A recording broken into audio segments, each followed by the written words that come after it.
Before we get into the deep stuff, let's give some basics or some things I want to do inquiry from the others.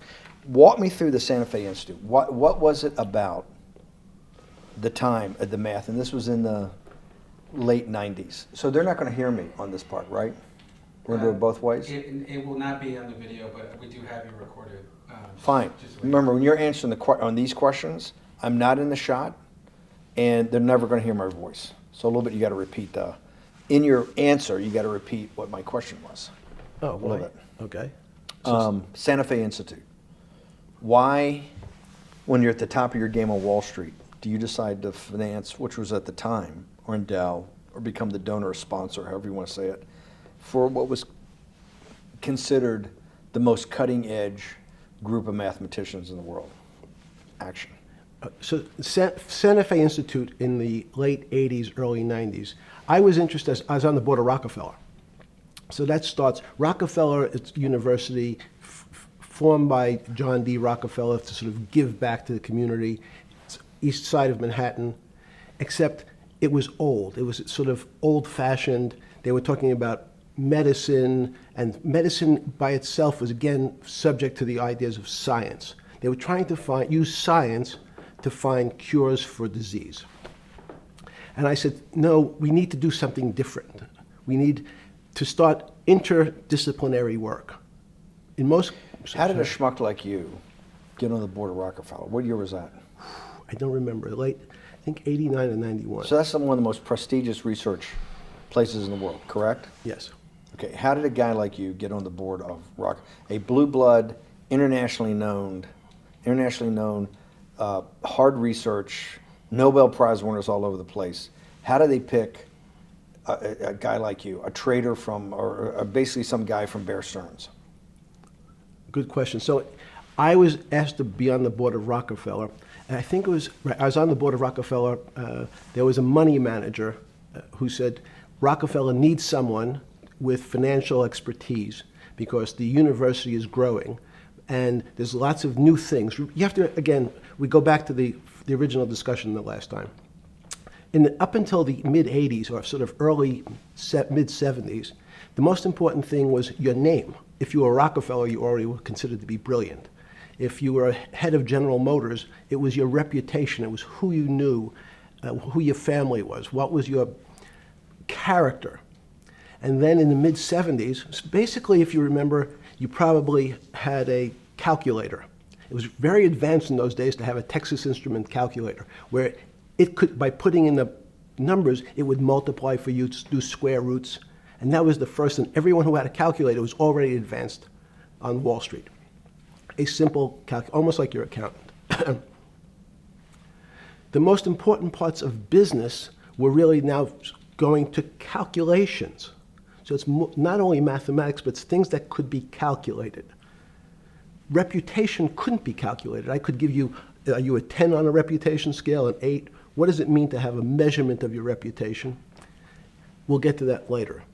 But places like Rockefeller needed someone to say, look, we're entering a different world where numbers and the numbers of companies, portfolio management was going to be balanced. It was going to be statistical. Jeffrey, could you come on the board? Potentially sit on the finance committee, Nancy Kissinger and a bunch of other people. And David Rockefeller and I got along very well. He was an unbelievable human being.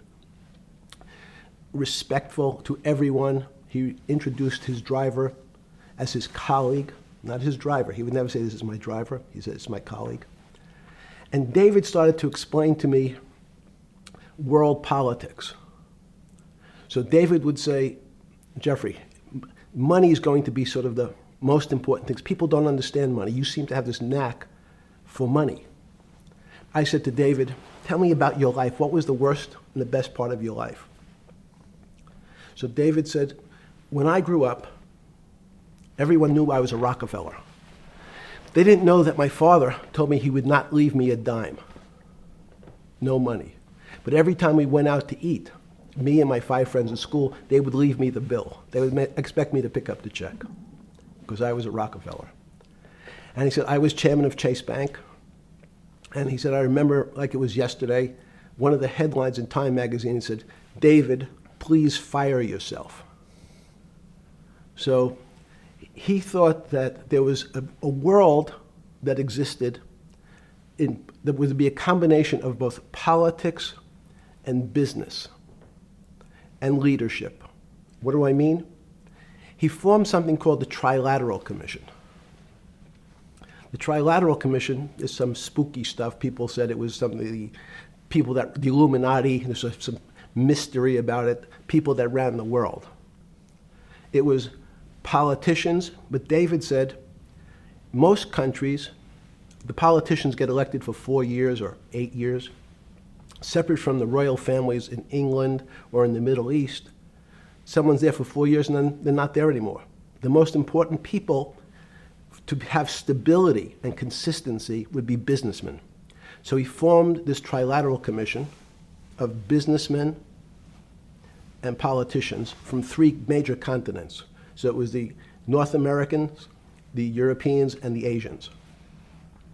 So he said to me, would you like to be on the Trilateral Commission?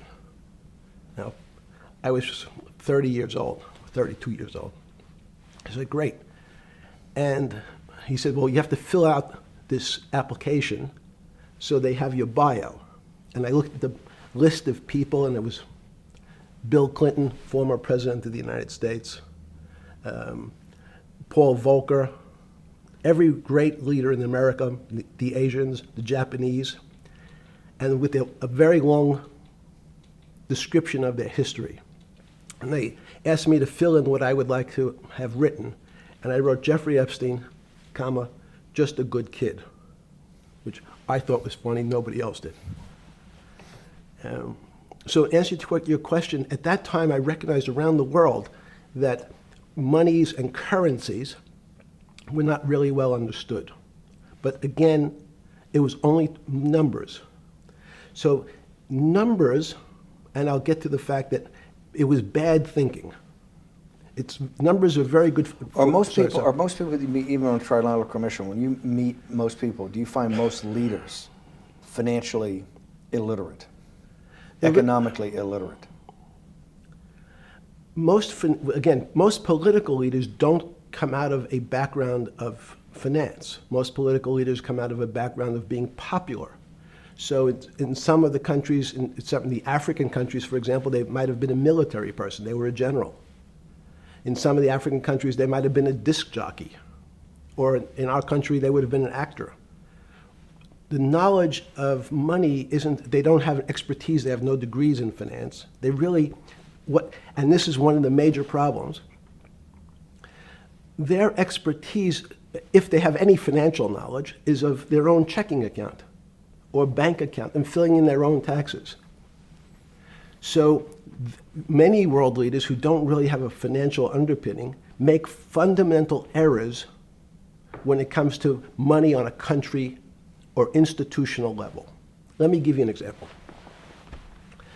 If you, Mr. Bannon, if I said your assets increased last year, you'd say, that sounds pretty good. And I'd say, what does that mean to you? You'd say, well, I have more money. I guess I'm wealthier. I'd say, yes. And if your debt increased, would you feel wealthier or poorer? You'd say, well, I don't want to have increased debt. I don't like the idea of that sound, increased debt. Now, that and world leaders understand when their assets go up, they feel better. However, institutions like banks, things that people don't really understand are financial underpinnings of banks. When I say your bank, Mr. Bannon, you have the Bannon Bank, you doubled your assets. Sounds good, but what does it really mean? It means people owe you more money. You don't have any more money. What? Yeah.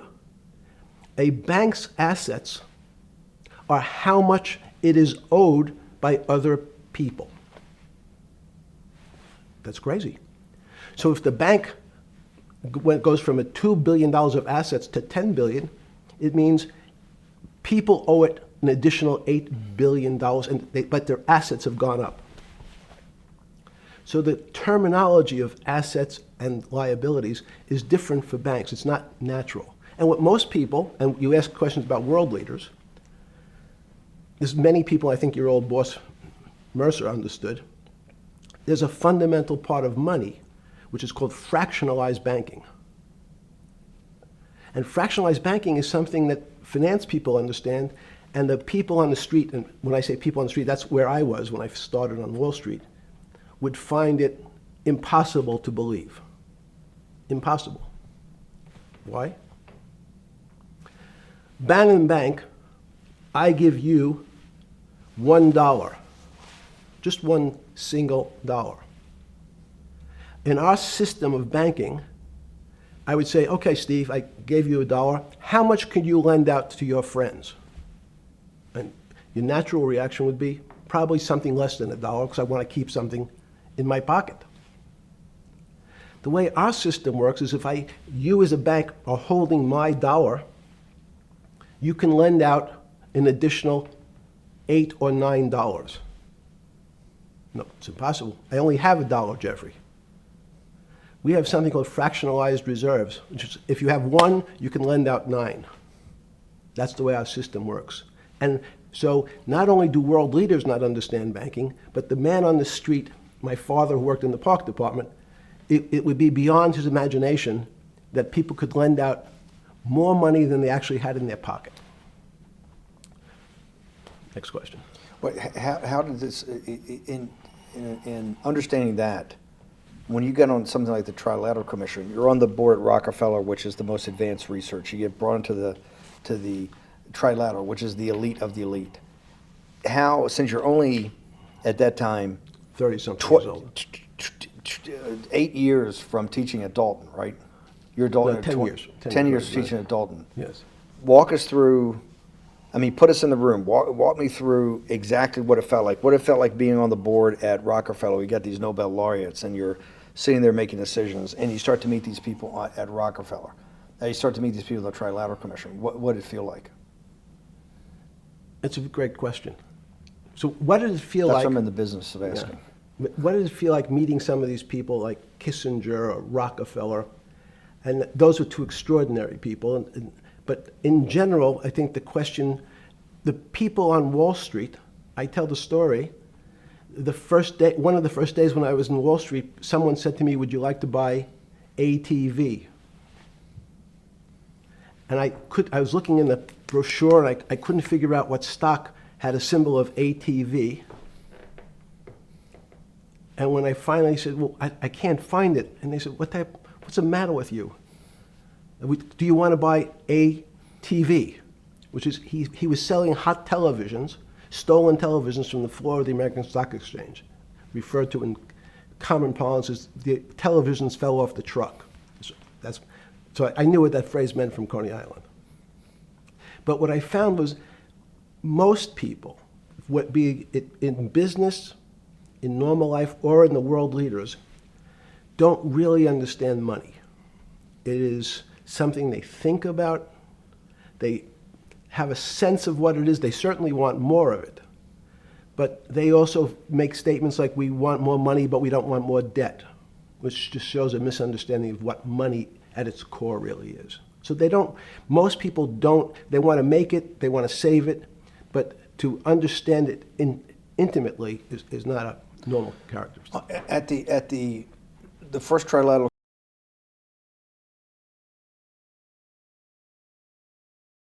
or something? Yeah, you're good. Just give me approximate. You joined the Trilateral I Commission. think it might be And we'll be able to show we'll pull down the chart of where your name was, but just give me roughly when it was. I think it could be 90. I don't remember. Okay. Let's Sorry. say early 90s. Yes. When you got on the Trilateral Commission and had do you remember where the first meeting was? It was in Tokyo. In Tokyo. And at what hotel? I would like to say the Hilton, but it's probably not. And it's a 3-day, 4-day? Give me some Three-day event, and it walk me was through the whole thing. Speeches. It starts with a dinner. Just walk me through it. It was boring. You couldn't possibly think it was boring. It's It bullshit. was boring. You had to No, be stars sorry. in your eyes. No. Did you fly over privately? Yes, but it wasn't my plane. So it didn't count? No. You fly over. Yes. And it was who were the first, like when you first met those leaders, you had to be wowed. No. You're 10 years out of Coney Island. No, I'm not wowed by people of position. I'm wowed by people of great ideas. And I don't care if it's the bus driver. I don't care if it's the student I had who has teeth coming out Well, every these guys direction. have to have great ideas. They're the leaders of the three great continents of the world: North America, Europe, and Japan. No, many of these world leaders become world leaders because they're popular and they were able to get votes, or they were able to convince people to vote for them. I learned later. Many of them were just good at what they did in terms of politics. Remember, world leaders are politicians in general. They're not scientists, they're not intellectuals, they're not great thinkers, they're great politicians. At the first Trilateral Commission meeting that you remember in Tokyo, sometime in the early 90s, do you remember what were the big issues of the day that they were talking about, and what did you think about it? Yeah, in fact, it was funny because they were talking about inflation, and they were worried that what would happen, how do you control inflation? And as a mathematician, I didn't understand the concept. I don't understand the concept today. How's that possible? Well, when you talk about most things to do with money, money is meant to be local. It's US dollars. Then I understand what it means. If inflation, it means my dollar today inflates, and it doesn't buy as much as it did a couple of years ago. The prices go up. I don't have it seems that everything is great, but in fact my dollar is shrinking in value. If you, and you're the financial genius here. I'm just a lowly M&A guy. Sure. If you let me finish the thought. Go ahead. So if you're in America, you can feel inflation. Your salary's gone up, but you can't buy the same car. In fact, it starts to feel weird because the value. That's why I wanted to ask the question then. This is my point. Sure. The people who live and breathe this, the central banks, have been haunted by the specter of inflation since the late 70s. Yes. First off, tell our audience, how did that happen? The two great financial events in the 20th century, I'm not going to get to the 21st, were the great inflation in Europe after World War I, the Great Depression, the hyperinflation in Germany that led to the rise of Hitler, and then this inflation in the mid-70s. Before you go to explain inflation, why is the specter of inflation always the central thing in central bankers' minds? Because it goes back to the first concept I said, the weird concept of fractionalized reserves. The system is not well understood. And most systems, in fact, are not well understood. We don't know how our digestive system. Stop. This is I impossible. understand. This is impossible. The world banking system, the world currency system, the world monetary system Yes. has to be so well understood by the Greenspans of the world and the Bernankes of the world and you, right? The currency traders, the guys making billion-dollar bets every day. The legendary guy on Wall Street in the late 90s, Salomon Brothers. Lou Ranieri? No, the guy that wrote the money. Michael Lewis? Lars Poker? Yeah, Lars Poker. Who's that about? That great trader. Lou Ranieri. No, it wasn't Lou, the guy that ran the desk. That eventually ran the hedge fund that went long-term capital. Yes, I don't remember. Who's the guy? I want to say, I don't remember. Yeah. I'm sorry. Lou Ranieri is big, but Yes. those guys have to understand the system perfectly. No, they don't understand the system. They understand the local part of the system. So, for example, why is not only inflation, most bankers are terrified if the public understood that the bank really doesn't have their money at any one time. It's one of the things during the Depression, there were runs on the bank. The reason the banks don't keep much money in the actual bank is they assume that not everyone's going to want their money on the same day. So it's not really the fear of inflation. The fear is a run on the bank. Everybody wants to take out something that doesn't really exist. Inflation is tied to interest rates. It's a more complicated example. But when your money doesn't buy the same amount of product this year than it did last year, if it buys less and less, like it happened, you used the term hyperinflation. There's certain countries that are not managed well, like in Africa at the current, A $100 billion bill, $100 billion bill in Zimbabwe is worth 1 American cent. That's the perfect example of hyperinflation. It goes up, it doubles every day. So people are afraid that their value in the system starts to break down. But so if I said to you, does your doctor understand your body system? You'd say, well, I hope so, because I want him to keep me healthy. But you could have a kidney infection, you could have a heart attack, you could have a broken knee. There's lots of pieces of this system. And in fact, when you ask the question, very few doctors understand your entire body. There's a specialist for your knee, there's a specialist for your polynoidal cyst, there's a specialist for your head, and now we have specialists in different areas. So and I'm going to get to your first question about Santa Fe Institute. The world economy and your body are both comprised of little systems interacting with each other and making one big system. This is what's stunning for all the little guys out there, the populist movement, the little guys that haven't had a pay raise in 30 years. They think that these elites, have everything. The guys in the room making the decisions, the party at Davos guys. You're sitting there, you don't think many people today really understand the complexity and really all the moving pieces and how they interconnect to the world's financial system.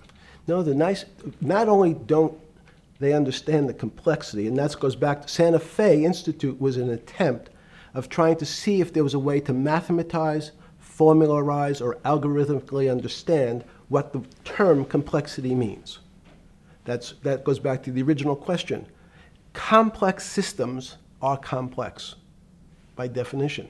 But there's not necessarily, it's not one level of complexity. As we might say, well, our fingers are complex, the movements, the muscles of our hands. But it's not as complex as the blood system. Now I have a circulatory system. I have systems on top of systems. So that there's no one group of or person that really understands the way the body works. There's no one group that understands the way the financial systems work. You might understand U.S. bond market. Now you've asked about the trade of long-term capital. That was a bond fund, very small part of this very complex system. So the goal of the Santa Fe Institute was to see, is there a way to get in, somehow understand how complex systems interact? Fast forward, Steve, to today, where Google and these other engine companies, the other tech companies, are trying to build artificial intelligence. The strangest thing that they've found, one of the strangest things, is that the systems that they design, this artificial intelligence, which a lot of people have heard about, is they design a bunch of systems. They're called neural nets. Terms simply taken out of brain work, neurons in the brain. Nets because they actually look like a net. They put in some inputs.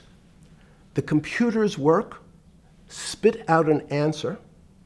Sounds normal to you. It's because you're thinking about that calculator you had in 1976 on your desk. When you ask the person who designed the system, how did it come to that answer? How did your neural net, can you show me the calculations? They say, no, we don't know. We don't know how the thing we designed actually came up with that answer. That's pretty strange. They take the same neural net now and they put it in front of a video game. No learning, nothing. They said to the computer, they say, sit in front of your video game and learn how to play. It seems the computer learns better than any human in history, faster than any human in history, beats any human in history, but when you ask the designer how did it do it, no one knows. It just did it. So that's the first little touch of things that we already have gotten to a place where we don't understand it, and we built it. On Sunday afternoon, September 14th, 2008, where were you? Sorry? It was the night they put Lehman Brothers in bankruptcy in London. I was in jail. Seriously. Yes. So the financial crisis of 2008 happened when you were in jail? Yes. Oh, this is going to be so amazing. This is going to be so amazing. I take it you didn't have your Wall Street Journal dropped off to you in the morning, your Financial Times. No. How did you hear about how did you hear about, because I want I forgot about this, but yes. I'm trying to get, this is going to be amazing. This is, let's go back and do that again. Sunday afternoon, because I want to find out about people, the geniuses understanding the complexity of the financial system. Because I think the best example we have is the financial crisis, the crash of 2008. Sunday afternoon, September 14th, I think it was, 2008, is when they were working feverishly in Midtown Manhattan at the Lehman Brothers offices and at various law firms around town, and with the Secretary of Treasury and the Federal Reserve, what they're going to do with Lehman. They decided they weren't going to save it. And so they prepared to put it into bankruptcy at the open of the market in London the next day. How did you hear about what was going to happen to Lehman Brothers, and what did you immediately think when you heard that it was going to be put into bankruptcy? I'm glad you asked that question. I was in solitary confinement September 14th. And again, some of the public stories about the wonderful time I had in jail and my work release, which didn't come till months after. I'd been there since June in an 8x10 cell with a bed in the back, a 6-foot bed in the back, a chrome sink with a toilet attached to it, and a little piece of metal sticking out that was supposed to act as a table. Now, since I was in jail, there were no books. Why? There's no library. No library, but you're in jail. No, I was in jail, not prison.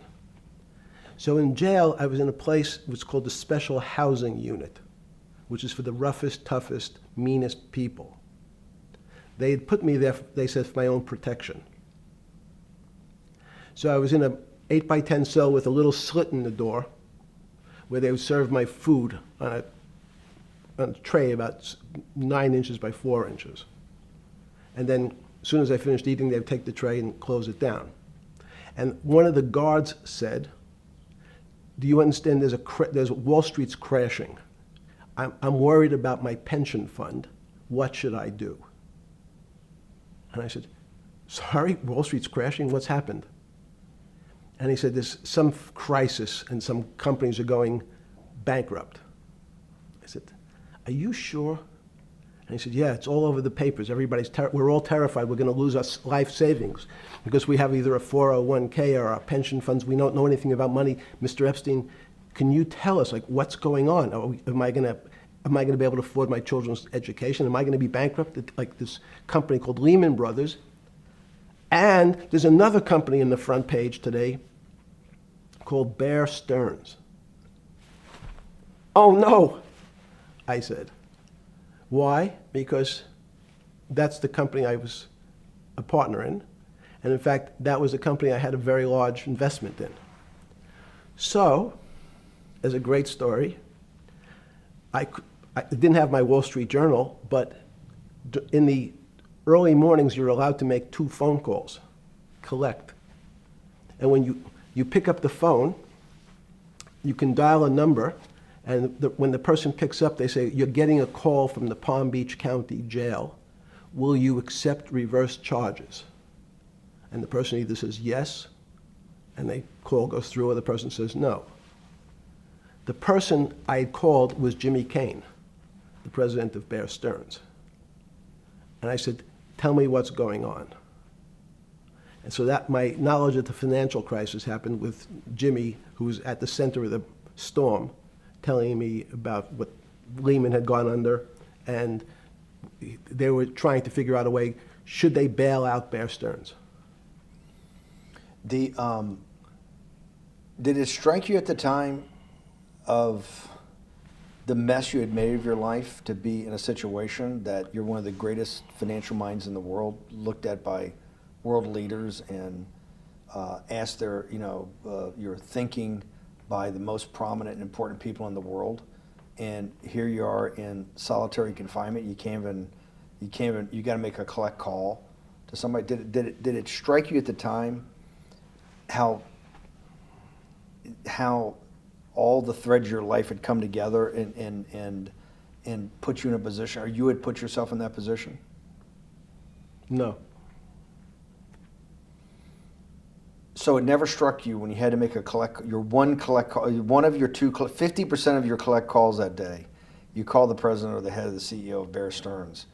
The biggest financial event in your life is taking place, of which one, every important person in the world would be seeking your opinion. Number two would be a once-in-a-lifetime opportunity to apply your craft. Number three, it would be a once-in-a-lifetime opportunity to make money if you were smart, and obviously you're smart.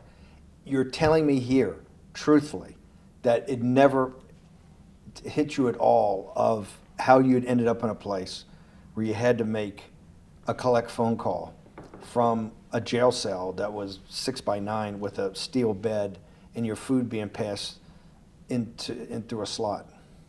The question you want to ask is, who was the other call to? Okay. Who was the other call to? The other call was to my friend at J.P. Morgan, who was then, I didn't know it at the time, trying to buy Bear Stearns.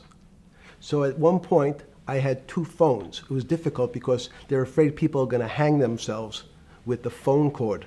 So they don't actually come together and they're pretty short. So I was actually going between two phones talking to Bear Stearns and J.P. Morgan at the same time. So I found it amusing. And it never struck you about how to end up in a situation like this? No, that would be probably means I would be too self-aware. You can't possibly expect me to believe this. I know. I don't believe it. You're telling me that during that day, you never had a moment. You sat there and go, what the fuck have I done with my life that I'm in a 6x9 jail cell when I should be on a trading desk or I should be in my $250 million greatest townhouse in New York City taking calls from the king of Saudi Arabia, the president of China, the head of Russia, the president of the United States to save the world's population from a financial debacle. You honestly expect me to believe that that never happened? You're suggesting I was somewhat depressed, and how could this happen to me? I'm not saying depressed. I'm saying a moment of awareness of how could I get myself into this situation. No, I would just say how strange that this happens. It's strange. I'm wearing a jumpsuit and flip-flops. What color was the jumpsuit? Brown. Brown. Brown jumpsuit. Yes. I notice I don't see you in a lot of brown. No. Brown jumpsuit and flip-flops. Flip-flops, yes. With no access to books, no access to newspapers, no access to anything. You had lived on information. Except my Almond Joy bars. I had extra Almond Joy bars. Did you eat Almond Joy bars and things like that because you're afraid of what the cooks did to your food? Yes. Is that because of that you were in for the crimes that you were in for? No, it was just in fact, I was. Is it because you're wealthy? Yes. How did you know that? Well, people would constantly come if I was passing by or have to go for my medical. People would either ask to borrow money or make some other types of comments about. In the beginning, what were the comments? At the beginning, what were the comments? It serves you fucking rich guys right that you're here next to me. There was nothing about your crimes. No.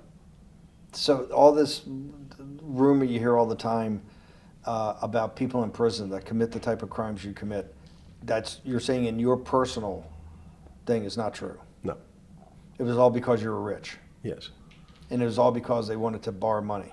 Or get advice. Yes. What, they get advice to go long? Yes. You're telling me is this time to buy? You're telling me in solitary confinement they're interested in going long? Yeah. They want to know what does that say about human nature? Well, what I think the people find, one of the reasons they wanted to keep me in solitary confinement was they're afraid that everybody would want to know which stocks to buy. But what happened was, after this crisis, now it's on the front page of every newspaper. I don't want to lose this day. Sorry. When you first heard that, was it Bear Stearns had been kicked into bankruptcy, 6 months before? No, this is the same time. This is part of the same deal. I thought, no. Bear Stearns, they saved Bear Stearns and didn't save Lehman Brothers. That's right. it. They let 6 months Lehman- before they had bailed out Bear Stearns. But Bear Stearns was still a zombie, A shell of its former a self. former self. But they had, quote unquote, saved it. They admit, why did they make the decision in your mind? Why did Hank Paulson and Bernanke, what's this concept of moral hazard? Explain to the audience what moral hazard is, and why did they save Bear Stearns 6 months before, and why did the smartest guys in the room decide not to save Lehman Brothers? It's a good question. The real issue is I'd have to go back when you have these systems to the way your doctor responds to any type of emergency in your body. If they might decide to save your kidneys and let your gallbladder go because the gallbladder is less important to your overall system. People, if at that time, even it's not that long ago, the boogeyman was when said, well, what really happened? Jeffrey, what really happened? What is this financial crisis? And, some of the progressives and the right wing blame it on the banks. It was the banks' fault. And it's the fault of this very esoteric, unknown concept of derivatives. It was really the derivatives that caused this financial crisis because the derivatives got somehow out of control and in the Mickey Mouse. And that was the way you started your road to a billionaire went right through derivatives. Yes. But derivatives were not the cause. Derivatives were not the cause at all. It's like saying your hair was the cause of your heart attack because it was on top of your So head what when you was fell the down. cause? There isn't, let me say, there's no one specific cause. These are system collapses. So many times when they have to make your death certificate, when you say, well, what did he die from? They'll say heart failure. But if you say, what was the cause of his heart failure? Well, he had low blood pressure, his sugar was high, he was diabetic, he had all these other problems. But they say, no, we need a word on your death certificate. Did he die from brain damage? Did he die from heart failure? That's the financial crisis. Many people said, well, what caused it? They wrote, like on its death certificate, derivatives. But derivatives are not a fundamental cause of anything. Was it Sunday or Monday? I take it was Monday morning when you made your two collect calls and you were talking to Bear Stearns on one hand and Morgan Stanley on the other. JP Morgan. JP Morgan. That was Monday morning. Did you, Jeffrey, being one of the financial geniuses in the world, did you understand what Lehman Brothers is going into bankruptcy, the domino effect, that by Thursday the financial system would be under such extremis that if it didn't have $1 trillion cash infusion in the United States, it might collapse? Did you know that at the time? Did you view that at the time? Yes. You did? Yeah. Why? Again, I don't want to bore you or the audience with the idea of it's a medical procedure, but you had system failures. So you'd recognize that if I said to you, did you realize when your father was on the ground and he was clutching his chest and he couldn't breathe, it was a bad situation, he could die. That's how I saw it. Did you immediately think about the commercial paper market? I mean, the mechanical triggers that actually you had to blow through these circuit boards. Did you know the circuits? Did you understand the circuits? Or did you have a concept of the circuits that were going to get blown through? Yes, but only because of an analogy to a body. And in fact, from my telephones against the wall with my little metal wires, because the next day I talked to another person in Washington about the issues of what I thought was happening, and I made the same discussion about the... They were at the Treasury Department? Yes. So in a 6x9 cell in... The phones were outside the cell. In Palm Beach County, California? West Palm Beach, Florida. West Palm Beach, Florida. This was your juice diet. West Palm Beach, Florida. West Palm Beach, Florida. West Palm Beach, Florida. You're making a call to Washington, D.C. to talk to some deputy secretary of Treasury. Someone in Treasury. Right. Someone in Treasury. Right. And that does not, the night before you go to bed, it doesn't dawn on you at all. You never have a moment of self-reflection that, how did I end up on this metal cot when I should be at the center of things? No, I had a telephone. So I've said, I can talk to, it makes no difference where I am, in fact. I'm still talking to the same person if I was at my home in Palm Beach. But I'm the here in difference your jail. home in Palm Beach. I can dial my that's a own phone. That's bullshit. No, but you can also make 1,000 phone calls. Here you got to make one, and he's got to take. Think the how much charges. better that was. I had to decide who was the right person to call. That was unusual for me, because I would have called 20 people And before. what was the advice you gave him? I said, you have a sick patient, and it's very much like a sick patient in the emergency room. You can't think about it like your car. People in normal walks of life think about money and things as a machine. And unfortunately, so if your car breaks, cars are always easy to fix. My jets, my cars, if it breaks, I know it can be fixed because it simply follows the same pattern. If this part breaks, you replace the part and the thing works again. People and the financial system are not machines. They can't be fixed the same way. You can't simply take out put some more juice into the commercial paper market, and that's like replacing the carburetor on the car. It's much more, I have a patient who can't breathe, has a stomach problem, can't see, looks bleeding at the same time. What do I do first? I have to think about it as a system. Where's the most logical place? What's the most dangerous place? If your heart stopped, we have to start your heart again. In the equivalent to the money market, why do I have to start your heart again? I need to get your blood flowing. If your blood stops, you're dead. If liquidity, which is the equivalent of blood in the financial system, dries up. Once liquidity is basically cash, putting cash into the Forget system. about what it is. Okay. Liquidity is liquidity. It allows the system, it's the blood of the system. You need to pump blood hard into the body of the economy to keep it flowing. And if you're, especially when you're worried about someone dying, you're not going to be worried about the niceties of, well, you got the shirt dirty and there was some damage. Pump in that blood, keep that heart When you pumping talked to the person in Treasury on Tuesday, the 16th, did you get a feeling as you were sitting in your 6x9 jail cell in West Palm Beach, Florida, that they were on top of things? No, you can't. It's impossible to be on top of things. There's no such thing. It's, again, the doctor watching the patient die. You hopefully have some confidence that he's seen it before. He recognizes that there are some steps he has to take first before he bandages the guy's finger or worries about what shoes he has on. So you hope that the people in charge, your doctors who are working on the emergency patient, have enough experience and, frankly, judgment to try to keep the patient alive. Did you think that they had those things, patience and judgment? They had pretty good judgment, and you needed a lot of luck, just like in the dead patient. You need to, hopefully you put that blood in and it's not too late. And you make some mistakes, but you have to know you're going to have to give it a shock. In the run-up to the September crash of 2008, Yeah. I guess you weren't occupied with finance. That whole summer, how long had you been in jail? Went to jail June 30th. So the entire summer. Yes. Before you went into jail, you were still very active in the financial markets. Yes. When I say active, you trade currencies every day, you trade stocks every day. When people, I don't do any. someone like you, or you give advice to people to trade stocks or trade currencies. I don't trade every day.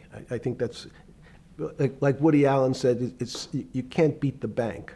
So I try to pick my spots. George Soros picked his spot when the pound collapsed.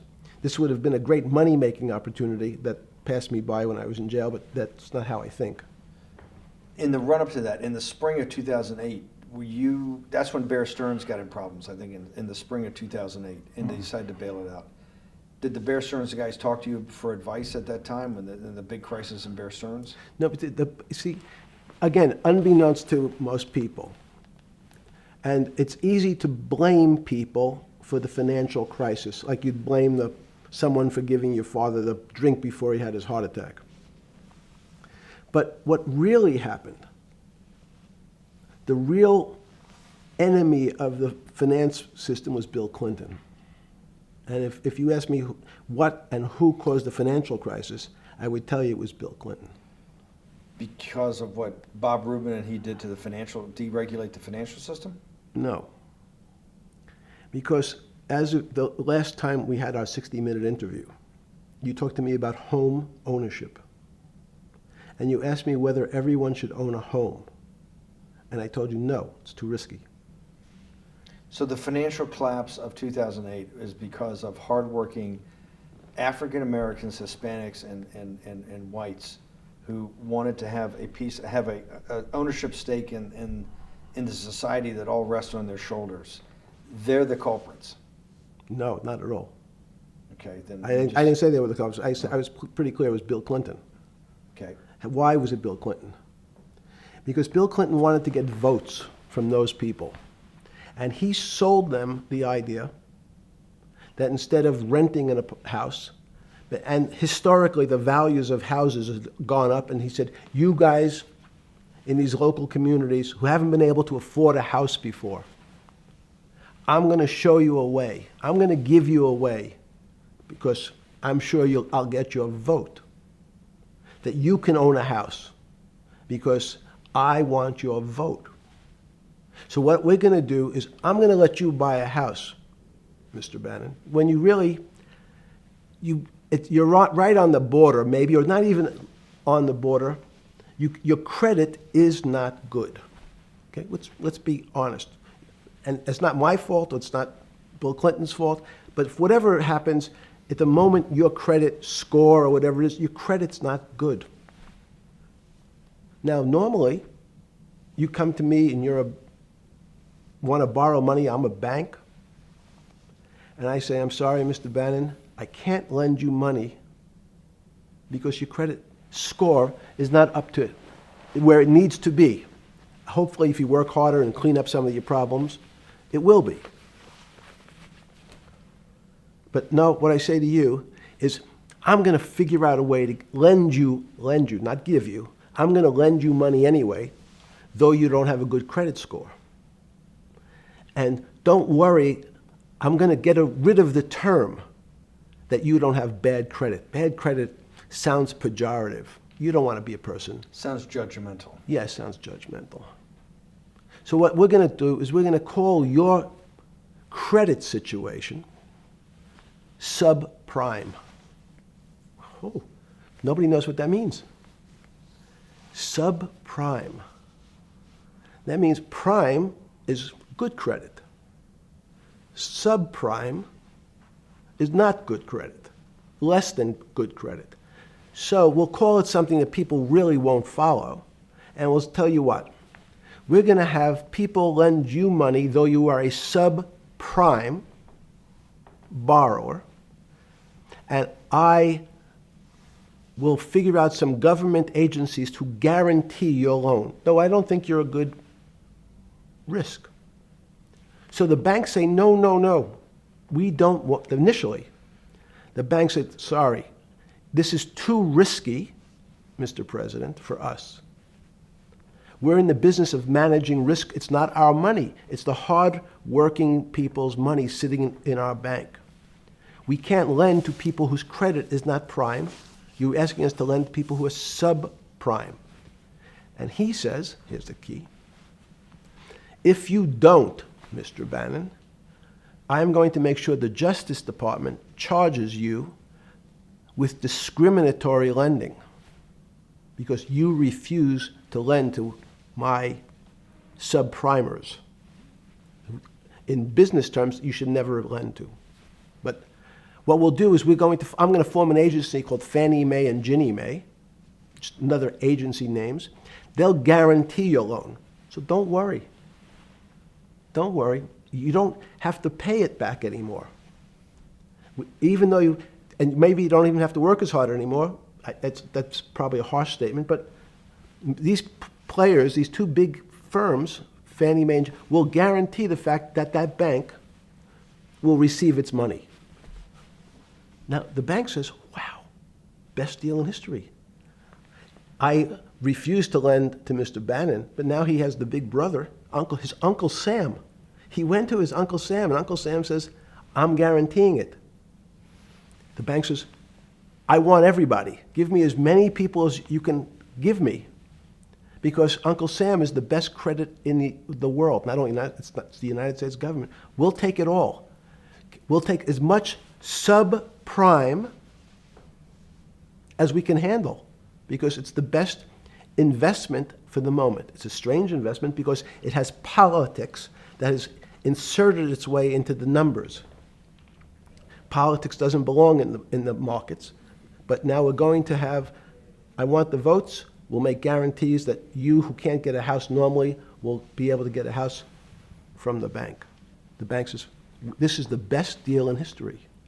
We will package 100, 300, 1,000 of you subprimers, and we'll sell it off to somebody else. And the whole system becomes mired in subprime mortgages. That's becomes the What do issue. you mean mired? There's just too much supply, it's a supply-demand problem? You get too much supply? No, it's a very good question. What does too much supply mean? Well, then you get to people, go back to your first question to me. Government leaders. Government leaders know if they're good, and they can do mathematics, they can balance their checkbooks. So certain people in Congress said, well, how do you value these subprime mortgages? The banks say, we've been valuing them the same way we've always valued them for the past 20 years. The accounting firms, there's something in this country called GAAP accounting, which is a standard type of accounting. And we account for them the same way we've always accounted for them. If we paid $1,000 for your mortgage last night, when we put it on our books today, we're going to say its value is $1,000. Makes sense. I paid for it what's its value? It's $1,000. That's what I paid for it last night. No. The Congress people said, that's not really a good answer, you know. That doesn't give us confidence that you know what you're doing. Because what happens if you have to sell it tomorrow morning? Something's happened and you have to sell it. Remember, there's kinds of stress tests. Would you be able to value it at what you paid for it the day before? And Wall Street says, that's not the way you can think about this. This is crazy. We always value things at the cost from the day before. And they changed the accounting method, in essence, to say not what it was worth yesterday, but if I have to sell, what would it be worth? That's impossible. So what happens is every bank now has to value something that they bought yesterday at lower than they paid. Never before in 20 years did they have to do this. So something they bought at 1,000, on their books was 1,000, is now 990. That starts to, you asked the question about what did I start to think about. Something's 1,000 and 990, this person now has to value it at 980. When did you first start to get nervous, understanding Bill Clinton and all this? Did you change glasses? Yes. Okay. I changed shirt. I saw that black. Are you okay with the? Yeah, great. I think we're gonna have all kinds of changes. I'm experimenting. Yeah. Okay. When did you get a feeling? Did you ever anticipate before it happened something like 2008 could happen? No. How could that be? It's the word I'm going to beat it to death. Is that it's very much like would I anticipate I'll have a heart attack tomorrow? Unlikely. Was 2008 a heart attack or a stroke? Debilitating. It's a better. It was both. But why was it both? Because in fact, as I said, the blood was getting dried up in the system, and the head, which is sort of the central bank, wasn't working. So to some extent, it was a combination. It was a crisis. Did you see that building up over time? It's always been lurking in the background. I mean, if you have an older parent, would you say it's possible? Did you anticipate him having the heart attack today? No, you hope things are going to go better and maybe they'll fix it up. The system was getting too complex, and it wasn't based on derivatives, because what people keep forgetting, and as I was just explaining, Wall Street in many professions, including Wall Street makes it sound complicated. They don't want the little guy to understand what they do because they make so much money and they don't do very much. So they couch it in words like derivative and stock options and commodity futures and different types of contracts. It's all fairly, everyone is capable of understanding it. It is not complicated. But Wall Street, because they make so much money from doing fairly simple things, needs to make it more complicated than it really is.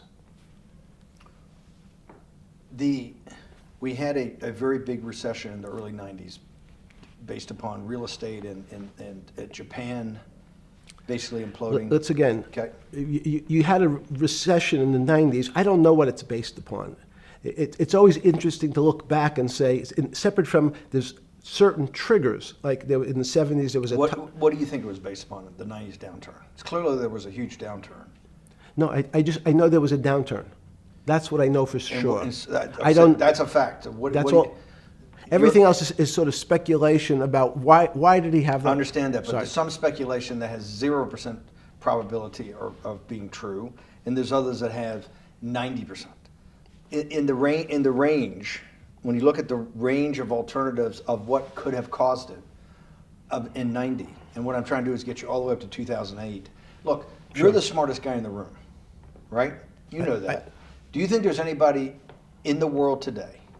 Oops, this is going to be a bad question. No, but do you think anybody in the world today, the Alan Greenspans, the Bernankes, is there any central banker you know, any partner of any Wall Street firm, any guy running a trading desk, and I would take it that would be, or anybody at a Larry Fink at BlackRock, Steve Schwartzman at Blackstone, the top 100 financial guys, and let's throw in a couple of Nobel economists, and let's throw in the best professors at Wharton, at Harvard, at Stanford.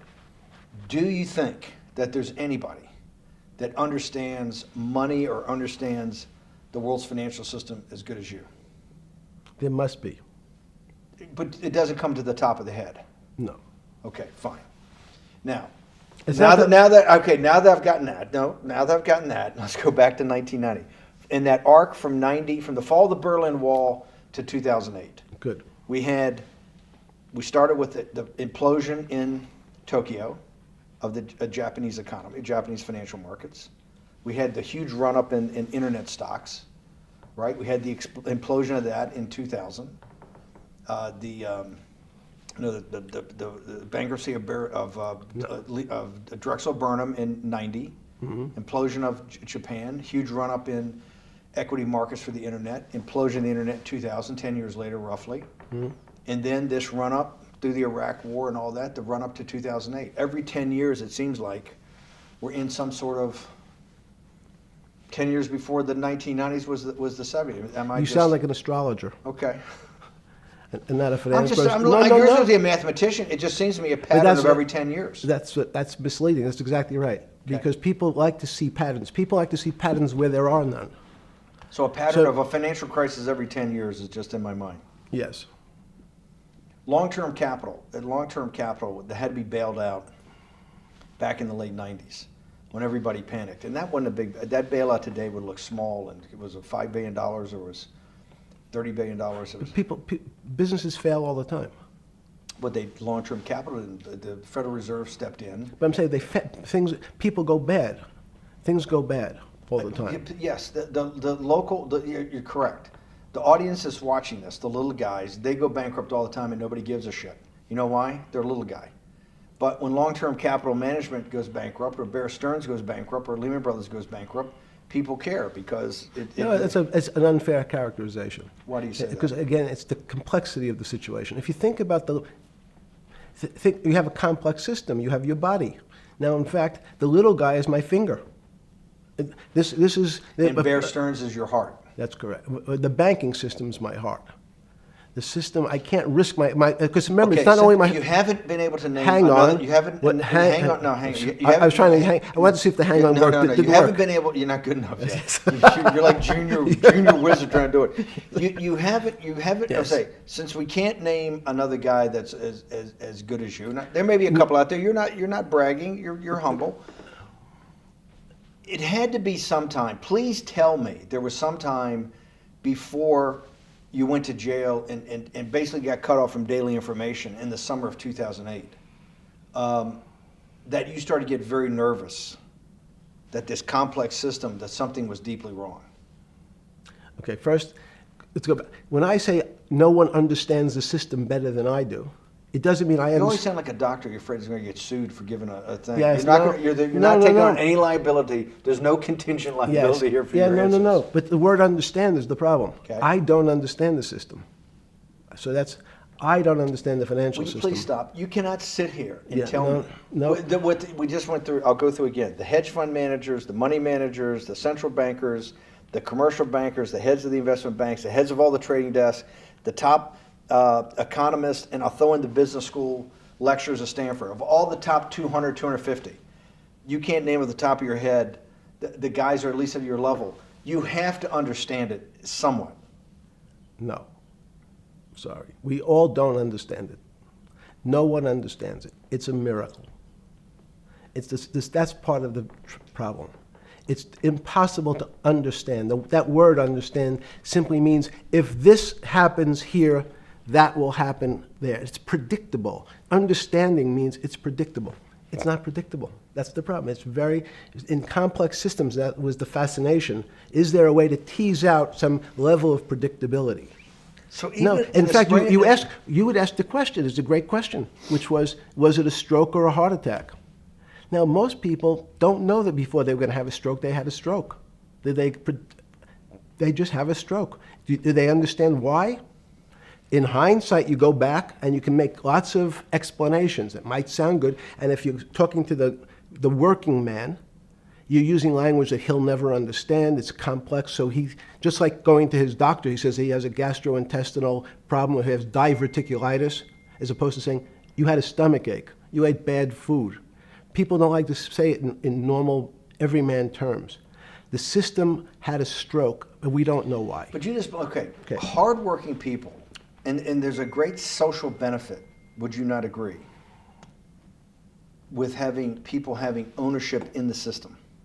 When you say ownership in the system, it doesn't mean, Let's start over, because. okay, Flip Sorry. over your phone too, because Yes. I don't want anyone to see Yeah. anything on your phone. So maybe flip it down or something. yeah, Yeah, who knows what the fuck comes up with that phone? that's correct. We don't want to send you. KSA. I can't not believe I've got the magic moment when you're in fucking prison or jail, wherever the fuck it is, It's in crazy. solitary. Now, there's a funny part to that we missed, which is So said, go ahead, tell it. the What's funny that? part is Yeah. what you asked me. Is there anything funnier than that? No, For no. black humor, I don't make any black comments. Sorry. You asked me what I was wearing. That's right. You're too wrapped up in the Me Too movement. Yes. So I was wearing a brown jumper and a brown pair of pants given to me by the jail with the word trustee on the back. Because you had qualified to be a trustee? Well, the funny part was it was spelled Trusty. So I wasn't really sure. I'd been a trustee in many different operations, but it was the first time it was actually printed on my back and spelled incorrectly. Probably had a higher level of being a trustee at that than you had at all the boards that you were trustees, right? Yes, right, because as the trustee meant you get two devices to clean your toilet as opposed to one. Yeah, but it also meant that you had some sort of personal fiduciary own responsibility for oneself, right? In the jail? You mean? Well, that's what being a trustee is. That's why they give you two. Yes, you get two cleaners. I was a trustee in the jail because I was able to teach some of the kids to help them get their GED. So that's how they gave me a trustee job. There's no time.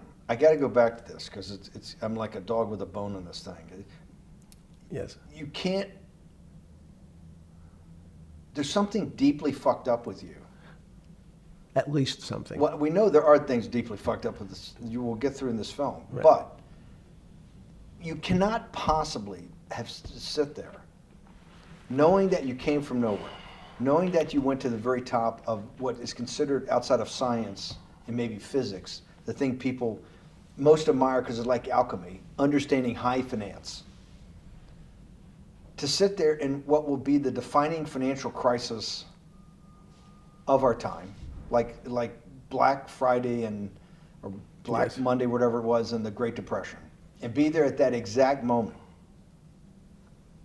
triggered in part by a firm that you used to be a partner in and knew intimately well, and it created much of your initial net worth because of, and know that you couldn't, someone who lives on a phone, right? Yes. Because you do live on a phone, right? Correct. You had to make just 2 collect calls. You cannot tell me sometime during that day you did not have that conversation with yourself of how the fuck did I do this to myself to put myself in West Palm Beach in a 6x9 cell with a metal fucking bed with a brown shirt that said trustee spelled wrong. So did I find it amazing that I was there? That's a Not better, amazing, and I don't want to say it was not Nope. funny. Oh, I thought it was. I wasn't funny. Right. But Not I- amazing. no, it was incredible. Incredible in what way? This- Incredible, like how do I do this to myself? No. It's as incredible as me sitting here in this house. They're both just 2 sides of the coin. That's how I think about it. That my life today is incredible. Do you consider yourself a stoic? No. I consider myself a hermit. Stoics are not very happy. Being a hermit then, being in that 6x9 cell, being in the cell qua the cell was not the problem, right? Correct. What was the problem? Eating the almond joy bars. Because you couldn't eat the food. No, right. And but remember, my life is. Did that ever strike you that I can't eat the food because somebody might have done something to it? I gotta live off an almond joy bar, 1 a day or 2 a day or whatever. How many ever sneak in a day? No sneaking in. Your 1 almond joy bar, it did not hit you at some time? How the fuck did I do this? No. Let's go back to the spring of 2008. Were you so wrapped up in your personal issues at the time you were not spending enough time on the financial markets, or were you deeply involved in the financial markets like you normally were? In No, the spring of 08? I was involved. So we're saying that the smartest guy in the room didn't see it coming. No, of course The not. bankruptcy of Bear Stearns, you just thought was a Bear Stearns problem. You didn't see it as systemic. I know you keep harping on it, but it's not. Because you're a mathematician and understands systems. I- It seems that anybody that understands that they had a systemic problem, you at least be the first on the early search radar. If you're not going to see it, then I'm really afraid, because that means that I always assume there's at least a set of guys out there that have some sort of sense that something's not right. Imagine the guy who has a stroke or had the heart attack. When you ask him, did you feel funny the day before?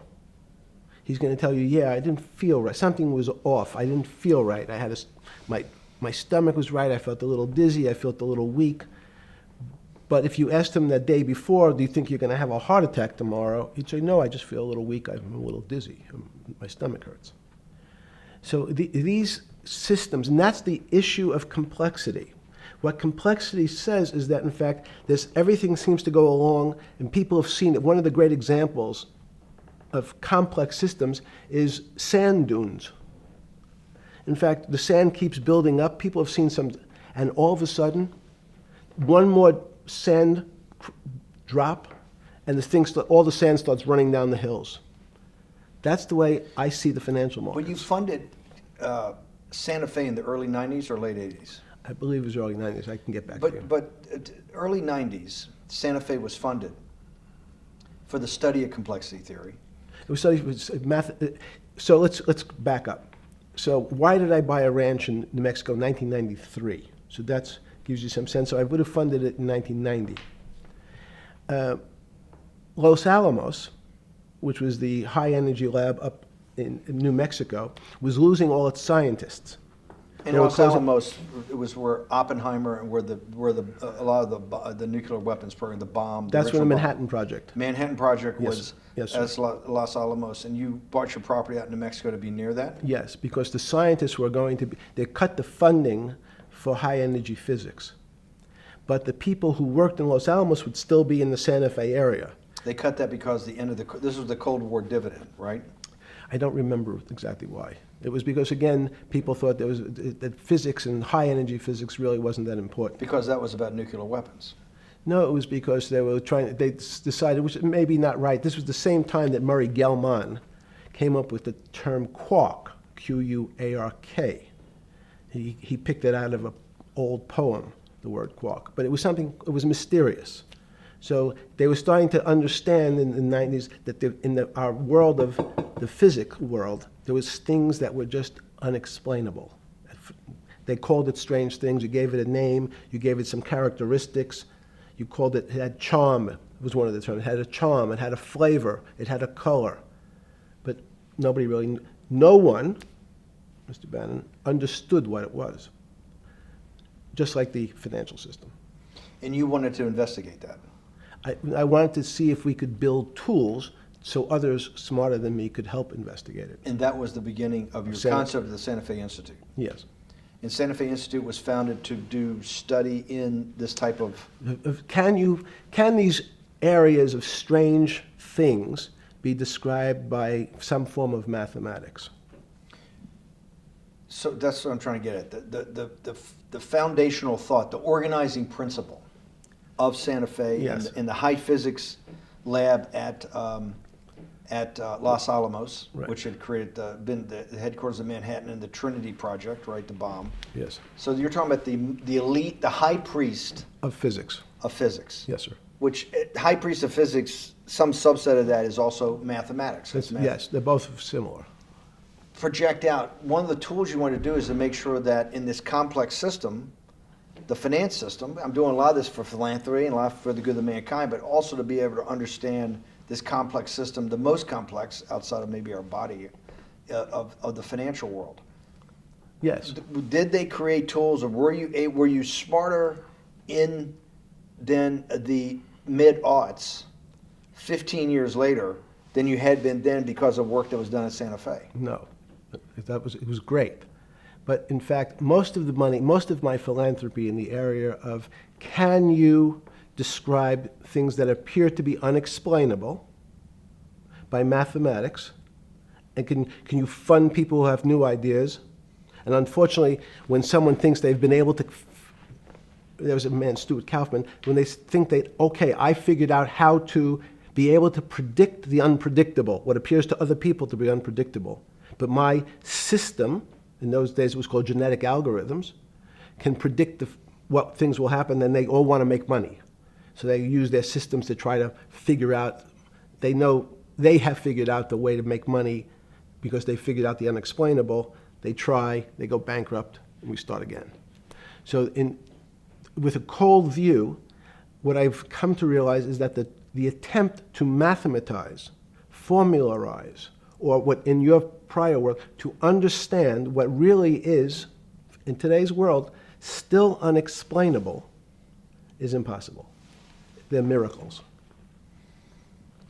Your first head of Santa Fe was Christopher Langdon, I think. Langdon from But Australia. Murray Gell-Mann was Murray really Gell-Mann was was the the- funder. he He was the Yes, rock. Yes, he was the rock. He was a Nobel Prize winner? Yes. Yes, and a wonderful guy. He came out and helped us with the Biosphere 2 project. He came with Chris Langdon. Yeah. Chris Langdon was the operator, the day-to-day guy. Chris was doing artificial life. Right. Murray tried to lead his own artificial life. Yes.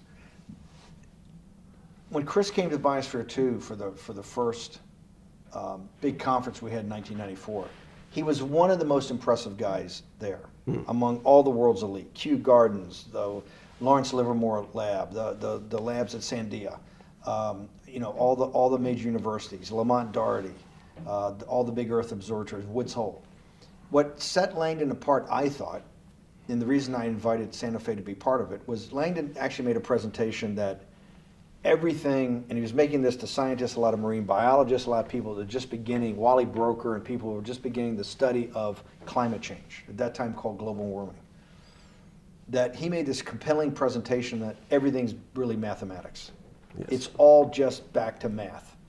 And you have to, all these experiments you do, you're not, one of the reasons they're not considered by the high priest in physics as being real experiments is that they don't have a mathematical basis to it, and everything has a mathematical basis to it. Langdon seemed like a radical visionary. What happened to that concept? You go back 350 years. So you have Isaac Newton, you have Leibniz. Move forward, you have people like Heisenberg and Gödel, and what every one of those mathematicians and philosophers came to understand is that there's numbers can describe certain things, approximate certain things. But in fact, trying to put measurements and numbers on other things that are really unexplainable is folly. 300 years ago, they said that unexplainable realm was God. And people who attempted, in fact, to explain the unexplainable, who said, yes, I understand the unexplainable, were charlatans, they were the occults, they were the astrologers, they were the con men. Alchemist. Yes. Well, no, alchemist was, in fact, they believed that there was a way to transmute one metal into another. In fact, they always wanted to see if they can create gold. There's no reason, if you think about it, they recognize that one metal is different than another metal because it has some additional pieces to it. It has additional neutrons or protons or electrons. So because they thought it was a machine, they believed it was a machine, if I can take 5 protons and add 5, that gives me 10, I should be able to get gold. Move everything around inside these systems, the molecules transmute one molecule into another, and if this molecule I've transmuted it into is gold, I'm a rich man. It's back to money. But there's something strange happens. Isaac Newton says, this is really weird. If I want to push a ball on the table, I have to touch it. Maybe I have to blow on it. But I actually have to push one side of the ball or the book to move that side. I'm pushing here, and obviously this thing is what appears to us humans to be solid, so it moves as one thing. But the only way to get something to move was to touch it or put a force against it. Okay, seems to make sense. Everybody has that experience. I want to lift a glass, I lift it. If I want to push a ball, I push it. If I want to pull a ball, I pull it. But he recognized when the ball fell off the table, it went in a different direction. How's that possible? Nobody pushed the ball down.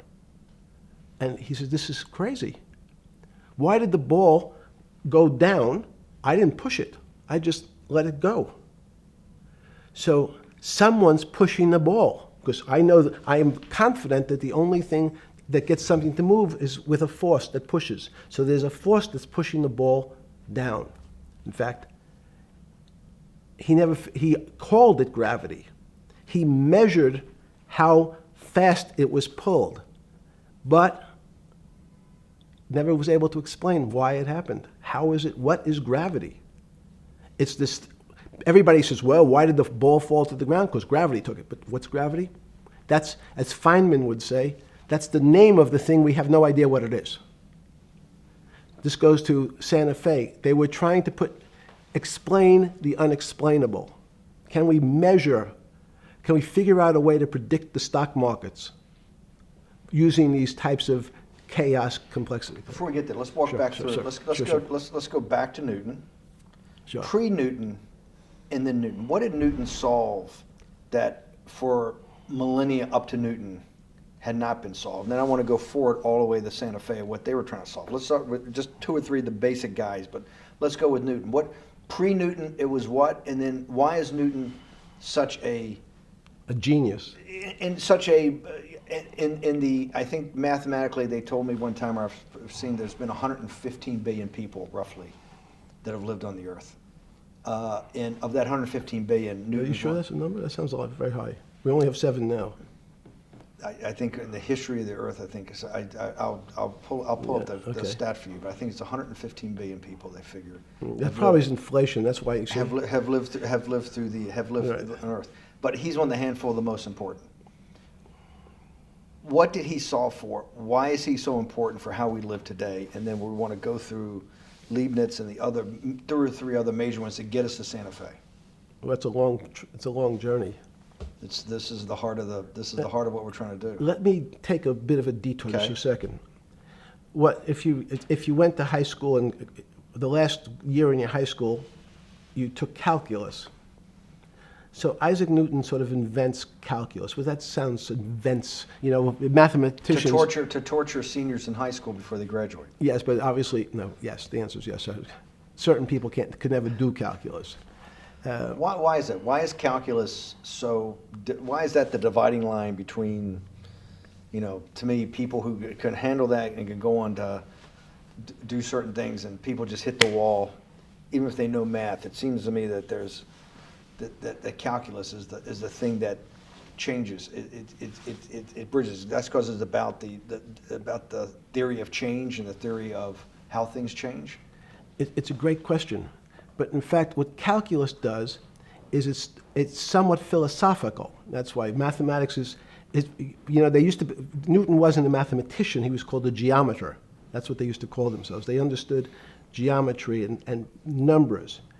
But there's an old conundrum where it says, during Pythagoras' days, Zeno's paradox it's called, where they said, well, if the wall is 2 feet away from me, and I take one step that's halfway to the wall, that'll be 1 foot away. And if I take another step that's half again, that'll be half a foot away, and then 1/4 of a foot. I could walk forever but never touch the wall. Doesn't sound realistic, doesn't make any sense in our real lives of the physical. But what Newton understood is many problems were like that. Many things approached the wall, or in calculus, approached the limit, but never really reached it. So he said, it's okay, you don't have to reach it. We can do lots of the mathematics as if it was so close, it was almost there. And we could do lots of mathematics almost being at the limit. And this is really important, Steve, for today. Because most of the science up until today was things that are starting to approach the limit. You were taught in high school that if you had 1 divided by 0, if you remember your high school algebra, you were told, what's the answer to that? Is there an answer to 1 divided by 0? No, if you were in high school, I'd say, stay away from it. It's the boogeyman. You could write it down as it's undefined. It's not able to be determined. There's a bunch of things. But in fact, 1 divided by 0 is a strange things happen. It's a world of the strange. And what I'll explain to you after is that when you get 1 divided by 0, you get into a world we don't know what happens. The answer is it's not explainable. We can call it things like undetermined. We can have a convention to say it's X, Y, or Z. But in real life, we don't know what happens when you are actually at the limit. So Newton thought the same concept, is that the limits were God. You got close to God, but you could never be God. He had this sort of religious interpretation. Okay, I want to go back to Newton. Why is Newton such a big dividing line in mankind's history? What is it about Newton? What is it about what he's trying to solve? What did they not know beforehand? And because we live to a degree in a Newtonian universe, although I realized later subparticle atomic physics, but at least for a while it was Newtonian. So what's the dividing line? Why is he so important? Why is he an inflection point in mankind's movement from the swamp to the stars? It's a great question. Stars were by Kepler. What Newton starts to allow us to do is to make accurate predictions. Remember that we've talked about that with money, about the things in our physical world, how cars, he didn't have cars, how horse carriages moved, how bowling balls moved, how pool cues and pool table balls. Had people tried to solve that before Newton? Many tried it? Heraclitus or Plotinus, Pythagoras, had these greats that we hear about, had they tried to solve the same problem? Not the same problem. They tried to again, what Pythagoras does, he starts to figure out this relationships in triangles. For example, everyone knows the a squared plus b squared is equal to c squared, that Pythagorean theorem, which is basically says these shapes in a triangle, each side of the triangle has a fixed relationship with the other two sides. That's strange. He knew, again, but it was all numbers. This was a system of things in the physical world, and Pythagoras says we can start putting numbers on things that help you predict how they will behave. You can add two triangles and make a square, some different shapes. They were looking at geometric forms. Newton says, well, I want to know how planets move. I want to know how things around me move. Can we find formulas?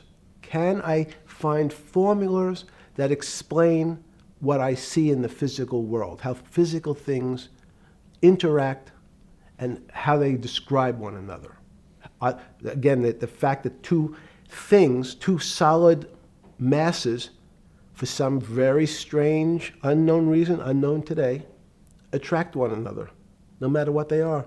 People have seen the experiment. You hang something, two little metal balls from a string, they move towards each other. In fact, they move towards each other was very specific. So when you drop the ball to the floor of this room, Newton says, in fact, the room came up a bit to meet the ball. The room moved. It's imperceptible. You can't really perceive that motion, but they attracted each other with certain ratios. So he started to be able to measure things in the physical world. And that was great advances. It also, now you wanted to move very quickly. Unfortunately, most people, especially in the 20th century, 19th century, said, well, like Newton, let's measure everything. Let's measure people's behavior. Let's measure their psychology. Let's measure their health. You go to we can have my blood test. Let's measure everything. We measure Wall Street. Their voting habits. Measure, measure, measure. Can we put a number on how much I care for my wife? Can I put a number on how I feel? And we tried, unfortunately, we try to mathematize the finer things in life, and then recognize that there's things that, unfortunately, just fall outside. Schrodinger wrote a very famous book about what is life.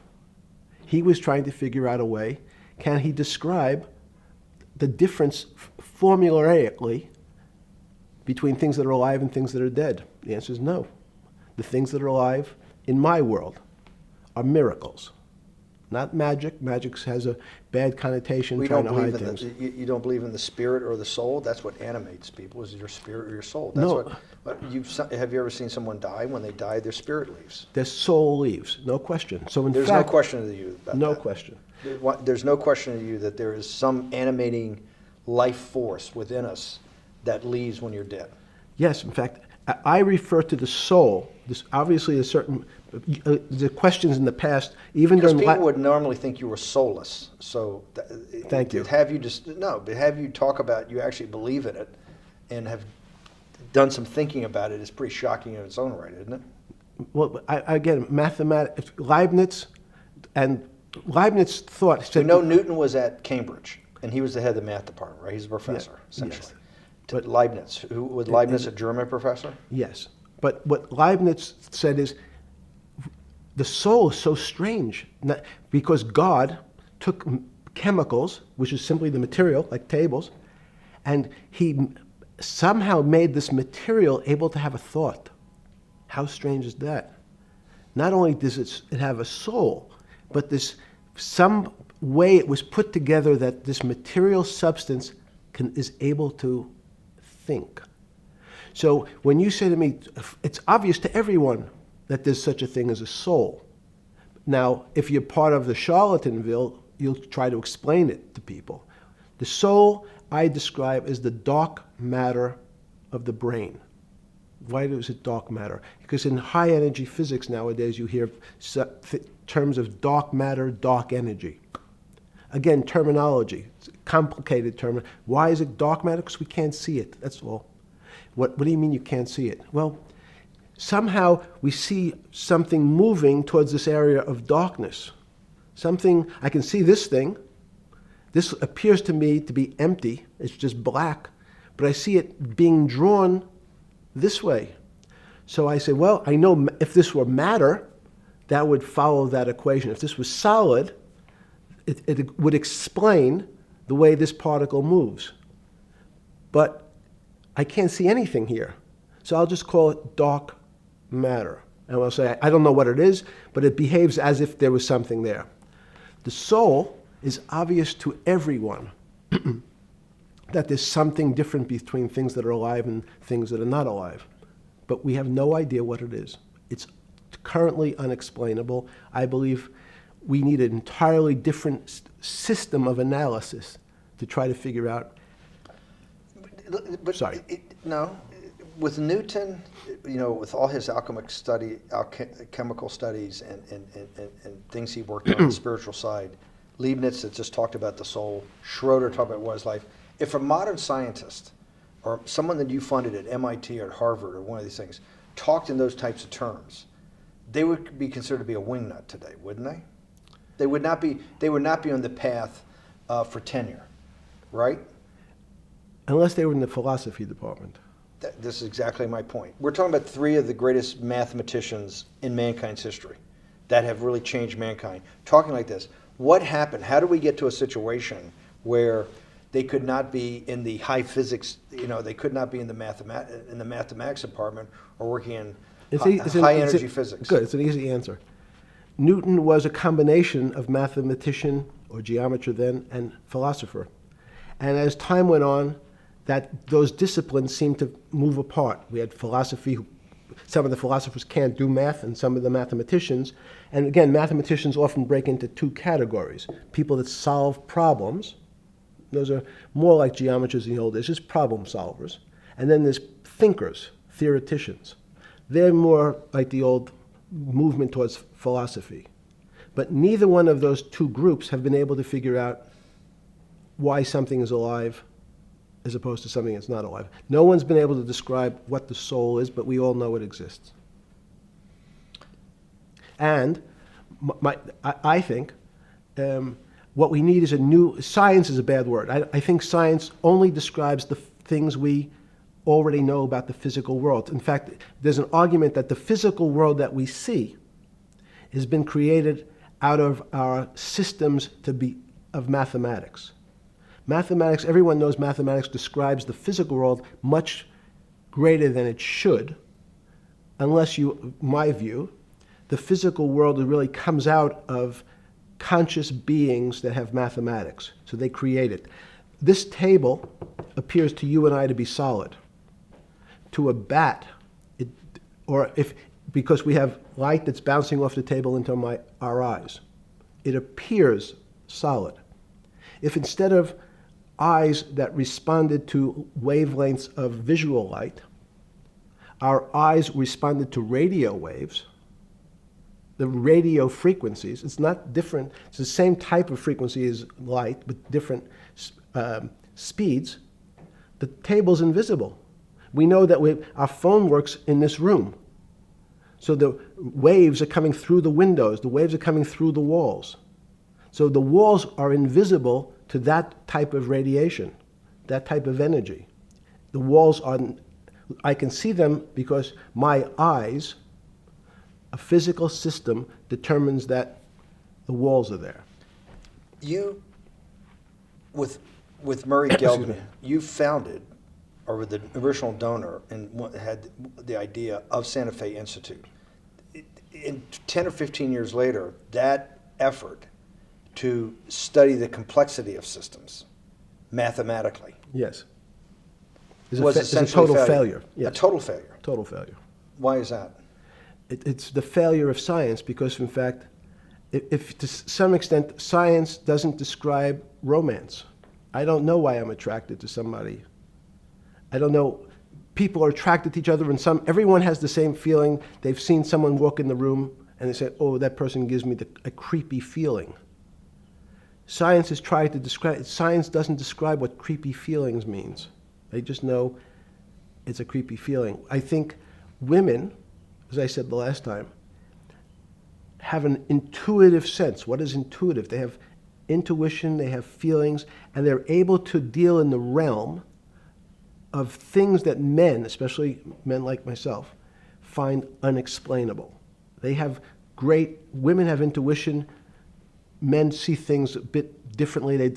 Men want to measure everything, women are not really that interested in measuring. In what you're saying in macro terms, you actually think science, mathematics, maybe ultimately technology is moving to that more intuitive. I think science and math are old-fashioned.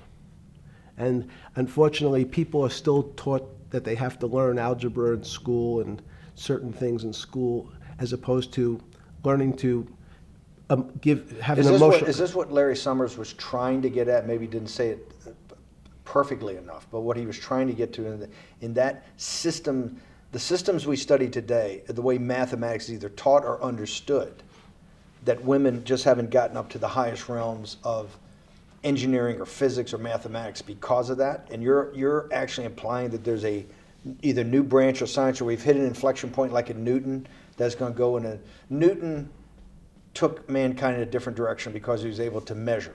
Then you had subatomic, non-Newtonian physics later. Are you saying that you think there's another developing field that's coming up that may take us, I don't know how many decades to get our hands around, but that's what's evolving out of this? Yes. Yeah. In fact, I think that mathematics, it's not the end of science. Every year someone says it's the end of, we can't discover everything. There's lots to discover with relationship to the physical world, but we know a lot already. In respect to the unexplainable world, we almost know nothing. Women, again, sense it. And instead of Larry Summers, I won't digress too much, but Howard Gardner early on said, there's not one form of intelligence. It's not mathematical intelligence.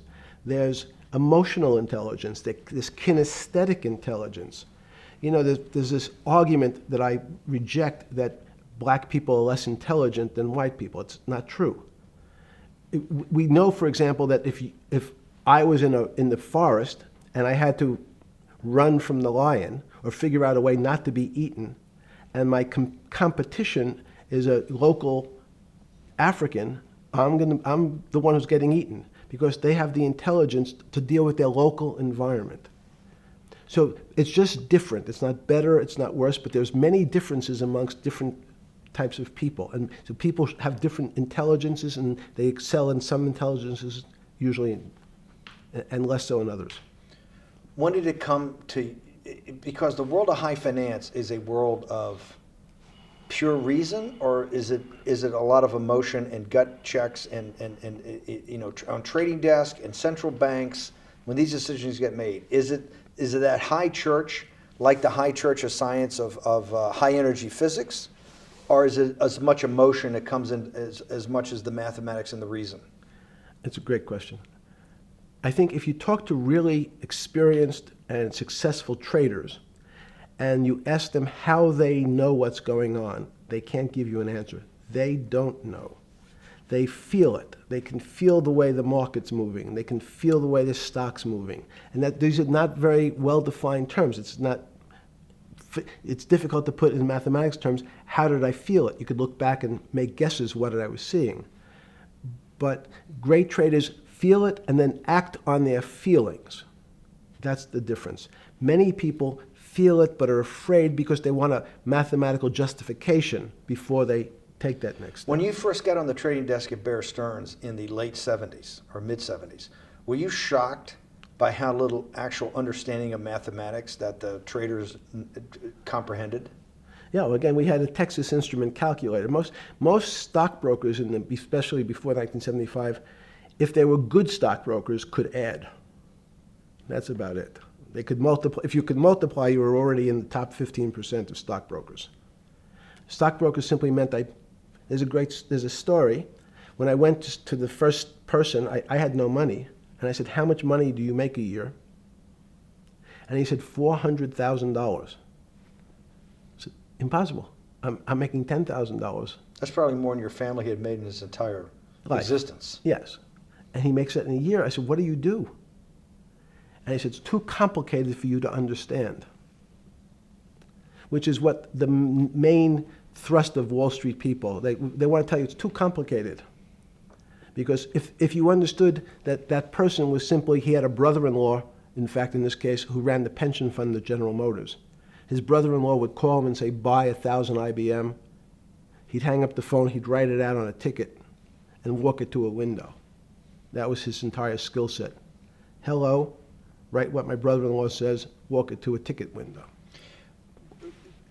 Give me an example when you were on the trading desk in the early days of Bear Stearns of a time that you felt either complete uncertainty or you saw total panic, where something was happening that people couldn't foretell and that they were like in an airplane cockpit where it's going wrong.